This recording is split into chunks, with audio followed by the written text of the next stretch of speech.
Anggota DPR Sigit Purnomo Said atau Pasha Ungu kritik keras penyelenggaraan ibadah haji 2025.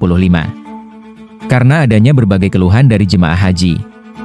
Ia mendesak DPR agar membahas permasalahan tersebut di rapat panitia kerja dengan menghadirkan Kementerian Agama, khususnya Dirjen Penyelenggaraan Haji dan Umroh, untuk memberikan penjelasan secara menyeluruh.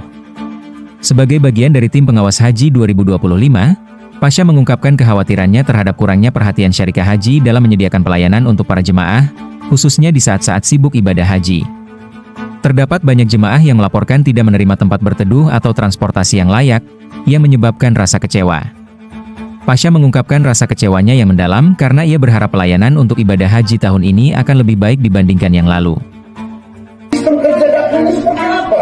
Seharusnya kerja di Madinah ini tidak seberat yang ada di Mekah. Jadi kalau sampai di Madinah itu ulang lagi seperti di Mekah, ini keterlaluan. Ini keterlaluan, memalukan. Apa sih persoalan kita ini, Pak? Catering, memalukan, Pak. Memalukan sekali, Pak. Timos mau makan aja terakhir bulan itu nggak boleh makan di hotel. Kira-kira begitu, ini bukan urusan dagang, Pak. Nah kalau kita saja Timos masih mengalami sulit makan di hotel, Pak. Bagaimana jamaah kita ini? Sampai saya katakan kalau ada yang ada di situ, makan kalau perlu saya bayar. Kami aja Timos, Pak. Ada satu kejadian di mana kita tidak boleh makan bangsa kita pulang. Kita tidak bicara siapa yang salah. Apa yang terjadi dengan sistem ini, pelayanan ini, Pak? Nah kalau udah hari ini kita basa-basi ngapain, Pak? Ngapain kita di sini, Pak? Karena kalau sampai Bapak ini salah, Pak, saya orang pertama kececer, Pak. Saya pastikan itu, Pak. Belum kamu pakai saja dulu. Padahal kamu sudah mencontoh soal di Mekah, transportasi buruk, penempatan hotel berantakan, tenda nggak jelas, kok tiba-tiba di orang lain. Terus apa?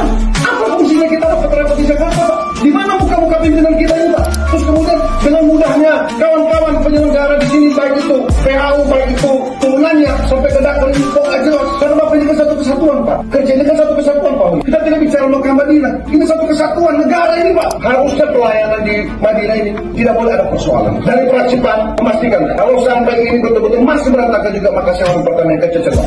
Ini kita bicara soal jamaah, soal kemanusiaan, Pak. Telisik TV mengabarkan.